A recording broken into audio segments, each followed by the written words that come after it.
আজকে কিছু কথা আপনাদের সাথে শেয়ার করি। আমরা তো দুষ্ট, তাই না?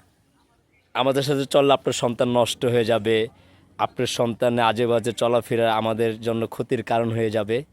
কই আজকে তো আমরা আপনার সন্তানের সাথে চলি না। তাহলে আজকে আপনার সন্তান নষ্ট হওয়ার কারণটা কি বলুন? আমরা তো কোনো না কোনো মায়ের সন্তান ছিলাম, তাই না? আমার সম্পর্কে আপনি জেনে না জেনে একটা কমেন্ট করে ছড়িয়ে দিলেন আমি খুব দুষ্ট, আমি নষ্ট, বা আমার সাথে চললে নষ্ট হয়ে যাবে।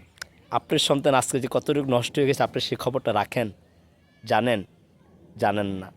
তো আপনি একজন পিতার সমতুল্য লোক, আপনি আমাকে নিয়ে একটা কমেন্ট করবেন, আমাকে নিয়ে একটি মেসেজ সবার কাছে দিবেন।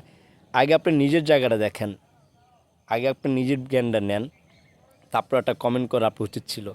আজকে আপনার সন্তান কত যে ভয়ঙ্কর নষ্ট সেটা আপনি জানেন না। খোঁজ নিয়ে দেখেন, খবর নিয়ে দেখেন। চোখের দেখা না, ভিতরে দেখাটা দিয়ে আপনি খোঁজ নিয়ে দেখেন। এই নষ্টের জন্য তো কিন্তু দায় আপনি। কারণ আপনার অন্যের সন্তান নিয়ে সমালোচনা করেছেন, আজকে আপনার সন্তান নিয়ে মানুষ সমালোচনা করে। এটাই বাস্তব। আমাদের আশেপাশে সমাজে এরকম কিছু মানুষ আছে, তাদেরকে আপনার সবসময় ধিক্কার জানাই মন থেকে। কারণ তাদের সন্তানের জন্য অন্য সন্তানের যে অপবাদ দিয়েছে, আজ নিজের সন্তান তার চেয়ে ভয়ঙ্কর রূপে রূপান্তরী হয়ে গিয়েছে। এটাই বাস্তব।